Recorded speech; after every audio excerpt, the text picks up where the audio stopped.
Então, boa tarde a todos. Vamos dar início à nossa reunião do pré-natal de alto risco, do dia 10 de junho de 2021. A apresentação hoje vai ficar a cargo da residente Stephanie, com orientação do professor Fernando Bastos. Então, Stephanie, pode começar a sua apresentação, assim que você conseguir. Boa noite. Meu nome é Stephanie, eu sou residente do segundo ano da residência de ginecologia e obstetrícia aqui do Hospital das Clínicas. Sob orientação do professor Fernando, a gente decidiu trazer um tema que é muito frequente na nossa prática clínica, pouco discutido e muito polêmico, que é a indução do parto.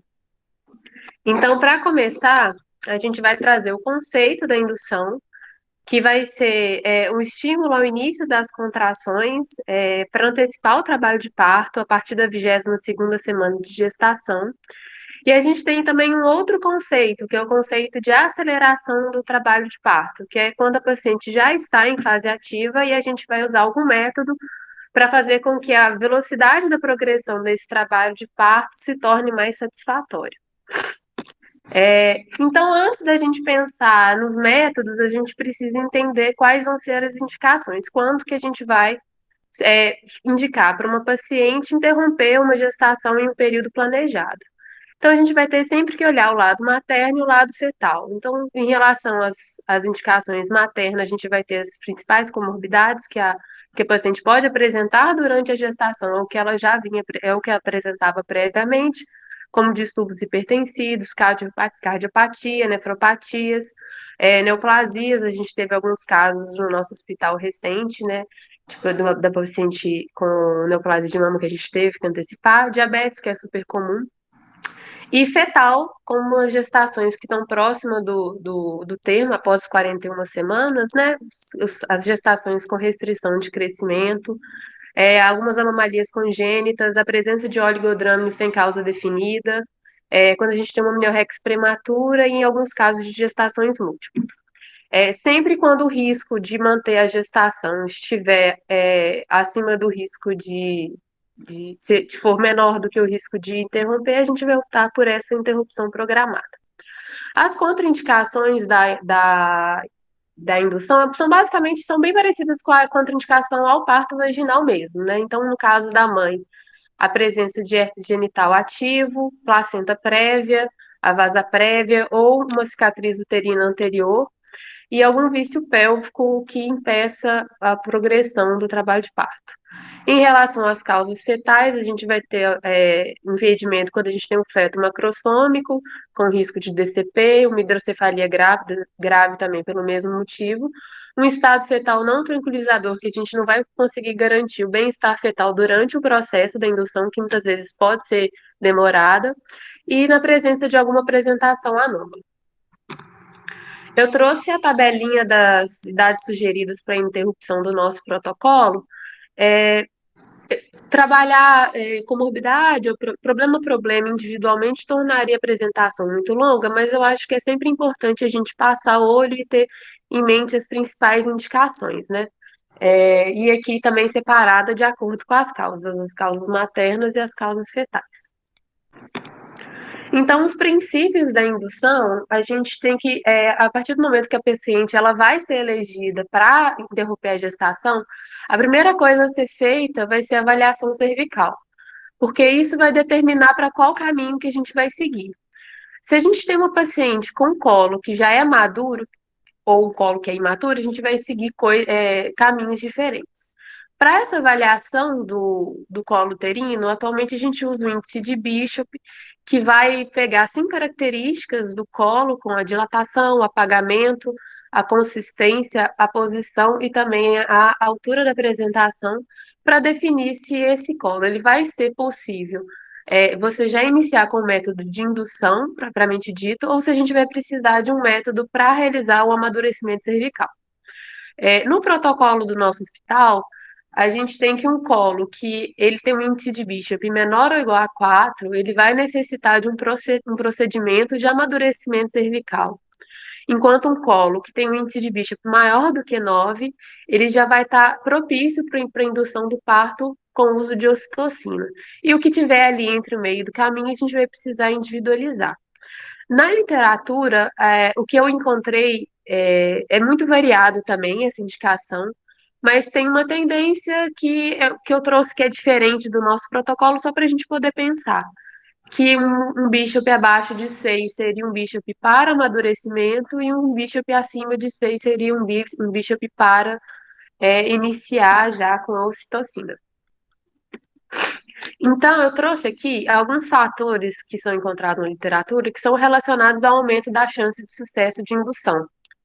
Então, a paciente que é multípara, que já apresenta no início do procedimento as membranas rotas, um índice de massa corporal baixo, isso quer dizer que não tenha sobrepeso ou obesidade, baixa estatura, né? O que eu encontrei de valor é abaixo de 1,65, 1,60, o menor peso fetal estimado e ausência de comorbidades que são relacionadas à insuficiência placentária, principalmente os casos dos nossos distúrbios hipertensivos.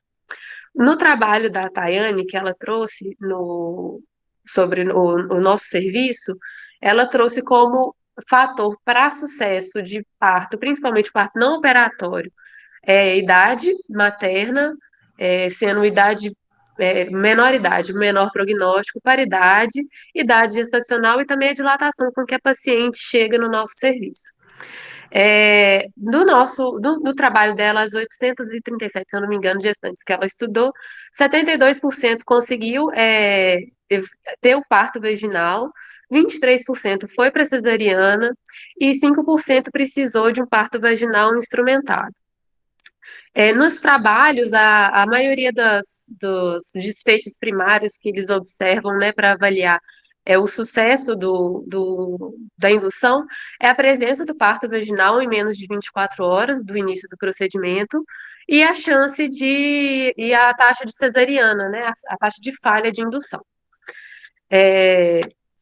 Então, a gente vai falar um pouco sobre o amadurecimento cervical. O amadurecimento cervical a gente vai ter os métodos mecânicos, farmacológicos e os métodos combinados. Eu vou pincelar mais ou menos um pouquinho sobre cada, focando nos que a gente tem mais o hábito de usar. Então, dentro dos métodos mecânicos, a gente tem os balões transcervicais, que é o método de Krause ou de balão duplo. A gente tem uma vantagem em relação aos métodos farmacológicos, que é o menor risco de taxistolia. Ele é mais controlado desse ponto de vista, porque se a gente tem alguma intercorrência nesse sentido, a gente retira o método e a gente resolve. A gente tem a desvantagem, que é o desconforto materno, com relação às contraindicações. Existe a contraindicação relativa da presença de ruptura de membrana e algumas contraindicações bem estabelecidas, que é a presença de placenta prévia e de coreamionite. O tempo de permanência também é muito incerto. A literatura tem alguns trabalhos que trazem que o período ideal seria de 12 horas, alguns que seria até expulsão. No nosso protocolo, a gente usa esse embasamento, que expulsou, ou então, se não evoluiu até 12 horas, a gente faz a retirada. A gente tem também a presença dos dilatadores higroscópicos, que são muito pouco usados, apesar de serem descritos como métodos baratos. Eu, particularmente, nunca tinha ouvido falar. É um método bem antigo, em que você insere acho que é um gel, que ele vai fazendo uma dissolução do colágeno. Não é próximo do miso, não, mas ele vai dilatando, ele vai absorvendo a água e dilatando à medida que ele vai absorvendo essa secreção.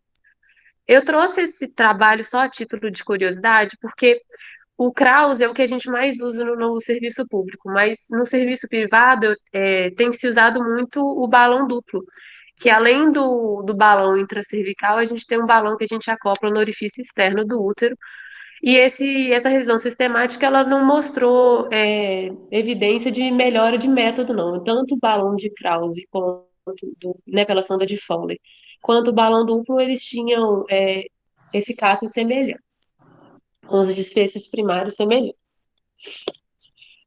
Em relação aos métodos farmacológicos, a gente vai ter o uso das prostaglandinas, e dentro das prostaglandinas a gente tem o misoprostol, que é um análogo da prostaglandina E1, e a dinoprostona, que vai ser o análogo da prostaglandina E2. Eu trouxe primeiro a dinoprostona, é um método que a gente usa pouco, ele é pouco disponível, ele tem um custo elevado, mas ele tem uma eficácia semelhante ao misoprostol. A gente tem a Carol também que está fazendo um estudo, né, para ver, para comparar no nosso hospital. Então, como acaba que o miso ele é mais barato, a gente opta por usar ele, a gente usa ele com acesso mais fácil dentro das maternidades.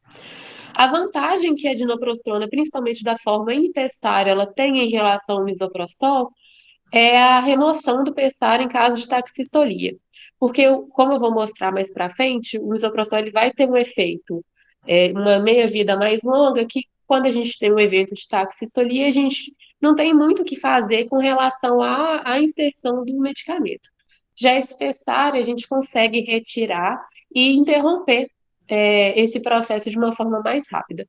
Em torno de 30 minutos, a gente já tem um retorno dos níveis da saída, né, da taxistolia. Já o misoprostol é uma droga off-label ainda, né? Ela não foi destinada a esse uso, ela inicialmente foi prescrita para profilaxia e tratamento de úlcera gástrica. Atualmente, pela literatura, já é consagrada a indicação para o amadurecimento cervical. Ele vai provocar a quebra do colágeno, né, ali perto da região do colo uterino, e ele tem uma vantagem em relação ao método mecânico, que ele vai reduzir a necessidade de ocitocina, porque ele por si só já é capaz de induzir as contrações uterinas também. A desvantagem é justamente essa, o risco de taxistolia que ele tem, que ele traz consigo, e essa dificuldade de impedir que, uma vez que se desencadeie essa taxistolia, que ela seja parada.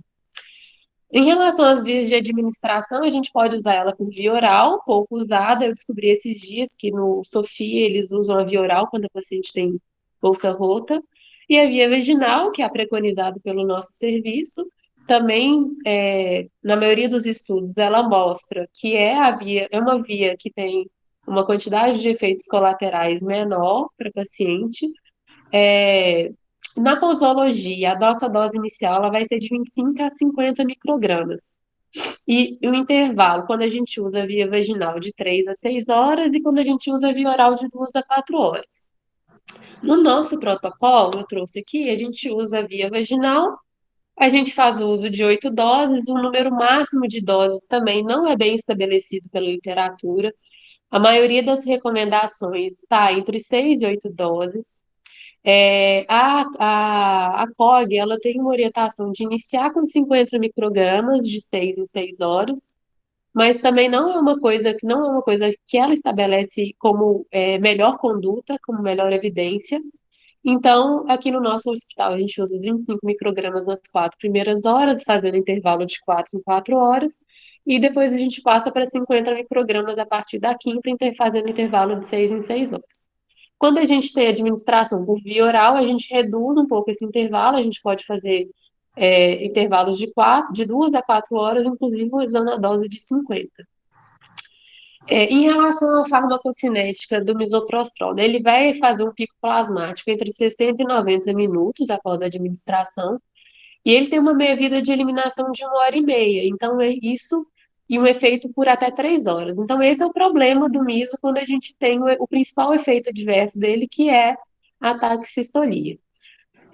A principal contraindicação para o uso desse método vai ser a presença de cicatriz uterina prévia, porque vai ter um risco muito aumentado para rotura uterina, e presença de contrações uterinas, 2 ou mais contrações dolorosas em 10 minutos. Essa contraindicação, ela é relativa, tem alguns artigos que não consideram isso uma contraindicação, mas uma vez que ele tem esse pico, que ele faz esse efeito por até 3 horas, e ele ainda tem um efeito cumulativo, a partir do momento que a gente faz a administração dele com uma paciente que já apresenta contração, o risco da taxistolia vir a acontecer vai ser bem grande. Em relação aos métodos combinados, é quando a gente vai usar o balão e mais um outro método, ou a prostaglandina e a amiotomia. O que a gente tem na literatura, né? Eu trouxe 2 revisões, uma mostrando, comparando o uso do balão com misoprostol versus o balão com ocitocina, que ele não mostrou diferença no uso combinado, mas eu tenho um outro artigo que mostra os desfechos neonatais e maternos e a resposta ao amadurecimento cervical do misoprostol versus o uso de misoprostol combinado com balão. Eles não observaram nesse último estudo aumento da morbidade materna e neonatal, mas eles observaram uma redução no tempo de parto, né? Então, até o trabalho de parto inicial. Então, às vezes, é uma coisa que a gente não usa, que a gente não faz, que pode ser pensado, né? Pode ser discutido, principalmente em alguns casos que o amadurecimento ele vem lentificado, ele já vem se mostrando não satisfatório, né? Já tem, dentro desses desfechos primários que os artigos usam de 24 horas, né? Tem alguns pacientes que a gente vê que já está na 36ª, 40ª hora, e a gente pode pensar em lançar mão desses métodos combinados, que a gente usa menos ainda. Perdão, a indução propriamente dita, o principal método que a gente tem disponível é a ocitocina sintética, que ela vai atuar estimulando as contrações do útero, né? Ela faz isso através do aumento do influxo de cálcio para o espaço intracelular. Quando a gente usa ela combinado com o método de amadurecimento cervical, a gente tem que prestar muita atenção do momento que foi interrompido o método até o momento da inserção da ocitocina. Porque tanto com o misoprostol quanto com a dinoprostrona, ela vai ter efeito somatório. Ela potencializa o efeito do miso e da dinoprostrona, então pode levar a um quadro de taxistolia muito severo. Quando a gente usa o misoprostol, é importante respeitar 4 horas de intervalo da última dose. E quando a gente usa a dinoprostrona, a gente tem a fórmula em gel, que é necessário 12 horas de intervalo. E o pessário, que é o método que eu já tinha falado, que foi o método da Carol do estudo, é 30 minutos, que tem essa vantagem. Com relação ao balão, ele é um método que ele pode ser iniciado imediatamente, e inclusive com o balão já inserido, a gente pode iniciar a ocitocina. Com relação à farmacocinética da ocitocina, a gente vai ter um início de ação muito rápido, é 1 minuto. Ela tem uma meia-vida de eliminação de 1 a 6 minutos, o que é ótimo, porque a partir do momento que a gente identifica a taxistolia, a gente consegue tratar apenas suspendendo a medicação. Ela ainda permanece, ela ainda tem um tempo de duração média de 1 hora, mas o pico plasmático dela a gente consegue tirar fazendo apenas a suspensão do remédio. Com relação aos esquemas de administração, existem propostas de esquemas de baixa dose, esquemas de alta dose e alguns esquemas alternativos. No nosso protocolo, que eu coloquei aqui à direita, a gente usa um esquema de baixa dose considerado alternativo, que seria iniciar com 1 a 2 microunidades por minuto, que seria em torno aí de 6 a 12 unidades por hora. E a gente também tem a possibilidade de fazer um método de alta dose, que seria já iniciar com uma dose bem superior de ocitocina, que seria o uso de 6 unidades, 1.000 unidades por minuto. Não existe, né, nos trabalhos, nos estudos, uma diferença entre os desfechos de tempo até o parto e menor chance de evoluir, de necessitar de cesariana. Mas o esquema de baixa dose, ele é menos relacionado à presença de taxistolia, e a presença do esquema de alta dose, ele tem uma menor taxa de coreminionite, porque você acaba fazendo um padrão uterino mais intenso e apesar disso, não levar a uma redução no tempo, nos estudos ele mostra que reduz a necessidade de toques, por isso levaria essa redução na taxa de cólica. O manejo da ocitocina, uma vez que a gente inicia o trabalho de parto, a gente tem várias possibilidades. A gente tem a possibilidade de fazer a manutenção dessa ocitocina até o parto. Tem alguns autores que sugerem a descontinuação, e existem alguns autores que sugerem o uso de doses intermitentes, porque existe um efeito teórico de saturação de receptores. Os estudos nenhum mostrou realmente que esse efeito de saturação de receptor ele realmente acontece, e a orientação da literatura no geral é seguir a dose de manutenção até o final do parto. Dentre os efeitos colaterais que a gente vai apresentar, que a gente tem com o uso de ocitocina, a gente tem a presença da taxistolia, como eu já havia dito, e ela pode ser facilmente revertida com a suspensão da droga. A presença de hiponatremia aguda, a ocitocina ela tem uma estrutura similar à vasopressina e quando ela é diluída em grandes volumes, ela pode levar a uma hiponatremia por diluição mesmo. O tratamento é suspensão desse esquema e, às vezes, o uso de diurético. Hipotensão intracardia, principalmente quando a gente tem uma infusão rápida em altas doses da ocitocina, isso é mais comum durante a cesariana, em que a gente precisa do efeito uterotônico mais intenso da ocitocina. A gente pode ter a presença de rotura uterina, principalmente secundárias taxistolias. Em alguns casos bem raros, mas também relatados na literatura, a presença de embolia amniótica. Um outro método de indução também, e que ele vai ser usado tanto para indução quanto para aceleração do parto, é a amniotomia. Ele tem melhor resultado quando combinado com outros métodos. E aí eu trouxe essa revisão, essa meta-análise que foi publicada em 2020 na JOG, que ele mostra que a realização de amniotomia precoce após o amadurecimento cervical, ele diminui o tempo do trabalho de parto e diminui também a necessidade, a falha da necessidade da cesariana. Então, é óbvio, a gente precisa ter avaliação da pelve, da apresentação, a gente tem que certificar que é um polo cefálico, já que já está insinuado, já está no zero, que já tem baixa chance para esse cordão prolapsar, mas é um método seguro e que tem bons resultados quando a gente faz essa abordagem precoce. E eu também trouxe o descolamento de membranas. O descolamento, ele em si não é um processo de indução, mas ele tem vários estudos que mostram que ele diminui a necessidade do processo formal de indução. Alguns protocolos, alguns artigos sugerem que ele seja oferecido para gestantes acima de 39 semanas. Já existe estudos que mostram que ele realmente ele faz com que a paciente ela entre em trabalho de parto antes de 41 semanas, sem a necessidade do processo de indução, mas ainda não existe um consenso de quantas vezes esse descolamento ele precisa ser feito para ele ser eficaz, qual que é a melhor idade gestacional e qual que é o melhor método, como que é sistematizar esse método também. Mas deve ser oferecido à gestante que deseja, principalmente a partir de 39 semanas, quando o risco de parto pré-termo já não existe, né? De possível problemas neonatais. Então, gente, é uma pincelada bem rápida sobre vários métodos, é um assunto muito amplo.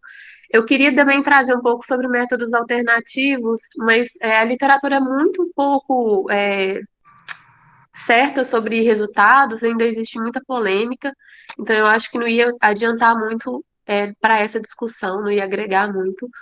Mas, enfim, a partir do momento que a gente tem uma paciente no consultório com indicação de indução, primeira coisa a se fazer é avaliar o grau de maturidade do colo uterino, ver se ela não tem nenhuma contraindicação ao método e discutir com a paciente para tentar chegar a uma decisão compartilhada de qual método que ela gostaria de usar, quais são os riscos, quais são os benefícios, as vantagens, e tentar, dentro do possível, avaliar a combinação de métodos, e principalmente o uso da amniotomia precoce. Esse artigo aqui, para finalizar, ele vem para falar exatamente isso. Ele é um artigo que se propôs a fazer uma revisão ampla da literatura, são mais de 1.900 artigos que eles revisam, para ver se realmente existe um método que ele é superior ao outro e isso ainda não foi visto. Tanto o método mecânico quanto o método farmacológico, eles têm eficácias similares, e a decisão, ela realmente vai depender da prática clínica, da vontade da paciente. E eu trouxe também o nosso organograma, né, para indução. E uma coisa que eu queria só trazer aqui é em relação ao índice, a paciente com uma cesárea prévia e o uso do Krause, né? Não é só esse a indicação, a paciente que não tem cesárea prévia, ela pode se avaliar, ela pode se beneficiar da presença do balão intracervical, mas é um método muito importante para essas pacientes que realmente têm a cesárea anterior e a gente usa pouco, né? Eu estou no segundo ano de residência, eu tive uma experiência até hoje com passagem de Krause, e como a gente pode ver pela literatura, é um método que tem uma segurança semelhante ao uso do misoprostol, né? É isso, gente. Eu gostaria de agradecer ao Fernando pelas orientações e abrir a discussão, que vai ser ótima, ampla, espero. Obrigado, Stephanie, pela sua bela revisão aí sobre o assunto. Eu vou abrir primeiro para o professor Fernando fazer os comentários dele, depois para a Tayane, que defendeu o mestrado dela recentemente sobre indução, você até usou alguns dados delas, mas vamos deixar o professor Fernando falar primeiro e depois você fala, tá, Tayane? Então, Fernando, por favor. Boa tarde a todos, eu queria agradecer, né, pela oportunidade de participar. Eu vou fazer breves comentários, né? Na verdade, a primeira coisa que eu vou parabenizar pela apresentação, Stephanie, a fala muito clara, os slides também, a forma que você colocou tudo foi muito bom. Então, parabéns. Esse é um tema muito polêmico, né? E eu estava conversando com o professor Mário, com a professora Eura, antes da reunião iniciar, que hoje em dia a gente falado, né, na mídia sobre violência obstétrica, né?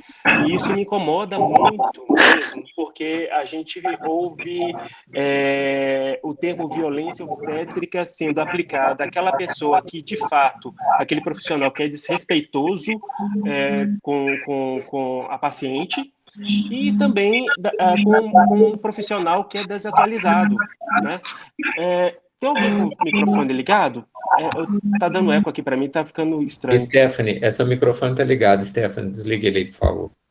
Obrigado, Stephanie. É ruim a gente ouvir a nossa própria voz. Então, eu achei importante falar sobre esse assunto porque gera sempre comentários, né? Então, quando eu era residente, a gente tinha essa revisão que falava que descolamento de bolsa não resolve, né? Hoje em dia, quando você fala de descolamento de bolsa, isso é uma violência obstétrica, né? Fala que às vezes coloca a paciente naquela posição ginecológica e a paciente não está sabendo o que está acontecendo, enfim, todo mundo põe a mão dentro dentro da obstetrícia. Mas o que eu tenho a dizer é assim, que o pré-natal ele é extremamente importante porque a indução, a fala da indução, das possibilidades, do parto, tudo tem que ser desde o início da gravidez. Isso não é um processo que tem que ser discutido no último trimestre. Talvez a nossa abordagem maior seja no final da gravidez, né? Então, mas a gente tem que preparar a paciente ao longo do tempo, ao longo do pré-natal, para construir essa confiança e falar das possibilidades, o que pode acontecer, né, e quais são as opções, né? Se a paciente, igual foi falado, do descolamento de bolsa, se ela achar conveniente, se o médico tem uma experiência, propor isso para ela, né? De repente ela vai topar. Se ela falar que não, de repente respeitar esse momento. Se é uma paciente que teve uma cesariana anterior, falar da possibilidade de fazer o método Krause, falar para ela que não é um método bonito, né? Porque a gente romantiza demais o nascimento, mas ficar com aquele peso, né? É desconfortável para a mulher, né? E tira aquela coisa bonita do parto, né? Que às vezes a mulher deseja ou mentalizou ou pensou que seria diferente. Mas eu acho que eu gostaria também de ouvir a opinião dos colegas, né? Eu acho que esse tema tem que ser discutido também sempre dentro da residência. A gente está dentro de uma unidade que forma profissionais, né? Então, e que vão futuramente divulgar também a boa prática dentro da obstetrícia, né? E a gente precisa, assim, estar aberto às possibilidades e precisa conversar mais claramente com as pacientes e realmente fazer o possível para diminuir a taxa de cesariana com segurança, né? Hoje tem se falado também até de indução ambulatorial, né?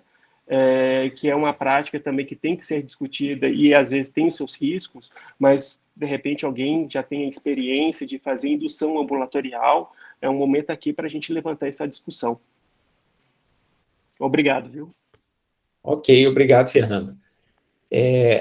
Para nós, indução sempre é um assunto muito importante, porque por sermos uma maternidade de alto risco, a gente acaba tendo uma taxa de indução muito elevada, né? A gente acaba tendo que antecipar muito o término da gestação em vários tipos de pacientes, hipertensa, diabética, vários tipos de patologia diferente. Então, todos os nossos residentes, eles são muito acostumados com chegar no plantão e ter várias pacientes induzindo, porque é a nossa realidade, é o nosso dia a dia. Então, eu acho que é um assunto que é sempre válido a gente trazer para discussão.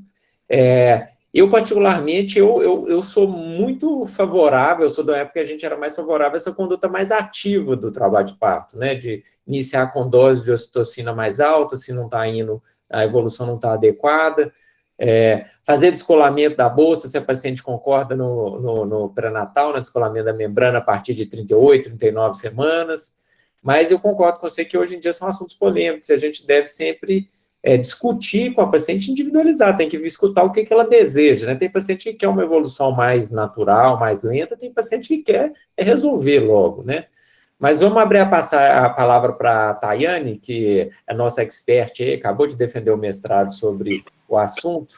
Tayane, professor Mário, só fazer uma analogia, assim, uma comparação. Quando eu era residente, quando estava surgindo aquele método, né, o AMIL, aspiração, né, no caso de abortamento, sempre terminavam com a curetagem, porque as pessoas não tinham experiência com a AMIL. E hoje a gente faz a AMIL com muita tranquilidade. Então é aquela coisa, sair do nosso quadrado, né, sair do medo, eu tenho experiência com isso, mas tudo é questão de adaptação, de costume e ter certeza que você está prestando o melhor atendimento. Eu só quis fazer essa comparação porque eu lembro direitinho. Todo mundo fazia AMIL, mas vamos passar a coreta aqui para ter certeza de que limpou tudo, né? Então, enfim, é só uma comparação. Tayane. Então, gente, primeiramente, obrigada aos professores, ao doutor Mário, por ter me convidado para conversar aqui um pouquinho com vocês. Eu também fui residente aí no HC, e justamente na época da minha residência, uma coisa que chamou a atenção, que o professor Mário falou, é que me despertou o interesse de estudar a indução do parto justamente por isso, pelo Hospital das Clínicas ser um hospital que tem uma taxa elevada de indução. Talvez porque a gente é referência do CEMEF, tanto que uma das principais causas de indução no nosso hospital, diferentemente da literatura, é a questão da indicação fetal. Então, assim, é um tema super relevante e eu queria cumprimentar a Stephanie pela belíssima apresentação. Eu acho que você resumiu super bem, porque, de fato, é muita coisa que tem. Eu acho que quando eu estava fazendo minha revisão de literatura, eu cheguei a ficar, assim, mais de mês pesquisando, porque é muita coisa que tem publicado e filtrar, né, o que tem de relevante para a gente. Cada hora sai uma informação nova. E, assim, eu queria só fazer algumas considerações mesmo a respeito do que você falou, Stephanie. Primeiramente, em relação ao conceito da indução. Eu acho que a gente tem que ter na nossa mente a diferença entre o que é indução do parto e o que é condução do parto. Aquilo que você falou sobre a fase ativa, né, que a gente pode fazer uma indução ali na fase ativa, eu não vejo isso tanto como uma indução. Eu acho que isso já seria, poderíamos usar ocitocina, usar algum tipo de método para conduzir, né, o trabalho de parto. Agora, a indução já seria mais ali no início mesmo, quando a paciente ainda não entrou naquela fase ativa. A partir do momento que ela entra na fase ativa já vira condução. Mas, enfim, foi só uma observação. Deixa eu ver aqui que eu anotei algumas coisinhas.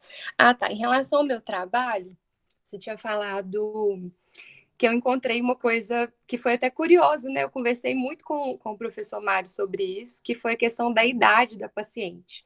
Mas isso é só para vocês entenderem.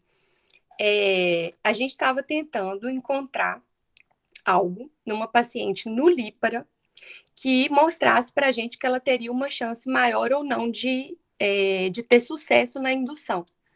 E a gente percebeu que a paciente com uma idade menor que 25 anos teria essa chance. Isso a gente não conseguiu uma justificativa, mas só porque, como você colocou, idade não é generalizado. Isso seria só para essa população de pacientes nulíparas. Né? O professor falou até que a gente estava tentando achar o pulo do gato, porque a gente sabe que paciente multípara, paciente que tem um colo favorável, isso tudo é uma chance maior de ter um sucesso na indução. Mas e para aquela paciente nulípara, com um colo ruim, o que a gente teria alguma coisa que prediz, né, essa taxa de sucesso da indução do parto? Aí a gente encontrou essa questão da idade. Mas, enfim, deixa eu ver o que mais. Ah, sim, em relação à cicatriz uterina prévia, o nosso protocolo, ele traz como uma contraindicação, só que a literatura, ela fala muito isso, que é uma contraindicação relativa, não é contraindicação absoluta. Tanto que até no meu trabalho tinha, se eu não me engano, 3 ou 4 pacientes com cicatriz uterina prévia que se beneficiaram do uso do misoprostol. Então, assim, tem que usar com cautela? Sim. Isso porque tem uma maior chance de rotura uterina. Mas tem algumas pacientes que a gente acaba optando pelo uso do misoprostol mesmo com cicatriz prévia. Eu vou dar um exemplo. Às vezes uma paciente que não dá para passar o Krause, um colo super fechado, e uma paciente com um neném com malformação fetal, e eu não vou levar esse paciente direto para cesárea, a gente acaba tentando. Eu acho que é tudo uma questão de discussão, né? Tudo baseado no que a literatura diz, com certeza, mas a gente tem que levar essas questões para discussão também. Tayane, eu acho importante fazer uma observação aqui, o seguinte, que o seu mestrado, você usou só pacientes com... você incluiu só pacientes que tinham colo muito ruim, colo desfavorável, que eram pacientes para misoprostol. Isso, só para misoprostol. Você demonstrou uma taxa de sucesso de 72% nas pacientes com colo ruim. Se a gente incluísse as pacientes que já chegam e vão direto para a ocitocina, a taxa de sucesso seria até maior, provavelmente, né? Então, mostrando que vale a pena a gente tentar induzir, porque se a gente fosse direto para a cesárea, a gente ia ter 100% de cesárea, mas como a gente fez esse amadurecimento nas pacientes com colo ruim e acabou, a grande maioria acabou evoluindo para a parto normal, então a gente conseguiu reduzir muito a taxa de cesárea nesse grupo, que precisa da antecipação do parto, mesmo com colo desfavorável, né, com 72% de sucesso. Então, eu acho que esse dado para nós foi um dado muito importante, muito relevante. E só dentro do que você falou, em pacientes com cicatriz uterina prévia, a preferência seria pelo Krause, né? Então, no seu trabalho, elas não entraram porque você pegou só as pacientes do MISO. Provavelmente as pacientes que tinham cicatriz uterina prévia e necessidade de indução, elas foram para o grupo do Krause. E que então, já tinham colo prévio, provavelmente. Né? Por isso que no seu trabalho você tem poucas pacientes dessa. Isso, foram 4, né? E foram 1.065, na verdade, que eu peguei no total. Mas... Ai, que eu ia falar outra coisa. Ah, sim. Só complementar aqui, professor. Há uma coisa que vocês discutiram muito, até o professor Fernando falou, foi em relação ao descolamento da bolsa. A meta-análise mais recente fala, a recomendação é descolamento a partir de 37 semanas, ou seja, a partir do termo, para paciente que deseje. Né? O professor falou sobre a questão da violência obstétrica. Eu acho que isso tudo tem que ser conversado com a paciente, porque a cultura hoje é essa mesmo. Mas tem um benefício em descolar a bolsa, e se o colo estiver fechado e não for possível descolar a bolsa, o que daria o mesmo efeito seria a massagem cervical. Tá? Então, acho que é isso. Em relação a, só completando o meu trabalho, o que foi de mais interessante é que eu mesma, quando eu comecei a fazer o mestrado, eu achei que o Hospital das Clínicas tinha uma taxa muito grande de falha de indução. E, na verdade, não tem. É a impressão que a gente tem mesmo. Na verdade, o sucesso foi maior do que a taxa de cesariana do misoprostol foi bem menor do que a taxa de cesariana do hospital. Se eu não me engano, foi em torno de 23% do misoprostol e do hospital foi 38%. Então, quer dizer, a indução é super relevante, é o que tem que ser, se possível, é o que tem que ser tentado primeiro mesmo. Acho que é isso. Ok, Tayane, obrigado. Professora Euro também participou da sua banca de mestrado. Quer fazer algum comentário, Euro? Não, eu acho que a Stephanie já resumiu tudo e a Tayane complementou, foi muito bom, excelente. O estudo que vocês fizeram, né, da dissertação da Tayane, foi muito interessante por isso, por considerar essas pacientes com colo ruim, né, Mário? Sim. A gente está aguardando a publicação agora, né, Tayane? Já estou fazendo, professora. Que bom, Tayane. Fico feliz de escutar isso. Já está, então. Precisamos desse estudo. Parabéns, gente. Então tá, gente. Alguém mais quer fazer algum comentário? A professora Marília, ela tinha colocado lá no chat a respeito de paciente com taxistolia utilizar o Bricanil ou terbutalina, que é uma conduta possível, mas no caso da ocitocina em si, a gente só suspende a ocitocina, geralmente é suficiente. Ela está falando aí mais no caso do misoprostol, né? Mas a Marília parece que ela saiu da reunião já.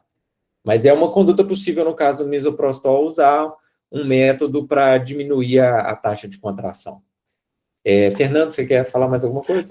Eu queria só fazer um comentário também em relação ao que foi falado do misoprostol em paciente com cicatriz de cesariana ou, sei lá, miomectomia, o que for, né? Aí eu meio que sendo advogado do diabo, eu não sei se o nosso protocolo, professor, ele dá brecha a isso. Eu fico muito preocupado daquela paciente. Fernando, não dá, não. O protocolo, ele fala de Krause. Uma paciente com uma cesárea prévia. Foi isso que eu estava explicando para a Tayane. No caso dela, no mestrado dela, ela só incluiu só pegou paciente com misoprostol e paciente que tinha feto mal formado precoce. É justamente isso que eu ia falar, professor, porque o que a gente vê na prática são as nossas pacientes do CMF, que tem 20 e poucas semanas, que sim. tem um segmento grosso, e que ela vai se beneficiar, sem dúvida alguma, com o misoprostol. Me preocupa só de colocar, às vezes, no protocolo a brecha, ou talvez, em alguns casos, não sei, né? Mas não ter nada falando no protocolo. Isso pode ter repercussões, né? Negativas, digamos assim. Inclusive, o fluxograma que a Stephanie apresentou no final deixa isso bem claro lá, né, Stephanie? Tá lá, com cicatriz prévia, aí a setinha puxa para o Krause. Entendeu? Esses poucos casos que a Tayane relatou aí foram exceções, assim, aqueles casos que são super discutidos na passagem de plantão, colo fechado, feto mal formado, então, às vezes de excesso fetal, ótimo. E paciente com cesárea prévia, aí acaba, às vezes, optando pelo miso. Estudando um por um, foram todos do CMF, aí, todos, se eu não me engano, o maior foi com 31 para 32 semanas, era tudo idade menor que isso. Obrigado, Tayane, muito obrigado. Ok, gente. Então, vou agradecer a presença de todos. Lembrando que semana que vem, então, vai ser a apresentação de caso clínico. E é isso. Então, obrigado, boa noite para todos. Até semana que vem.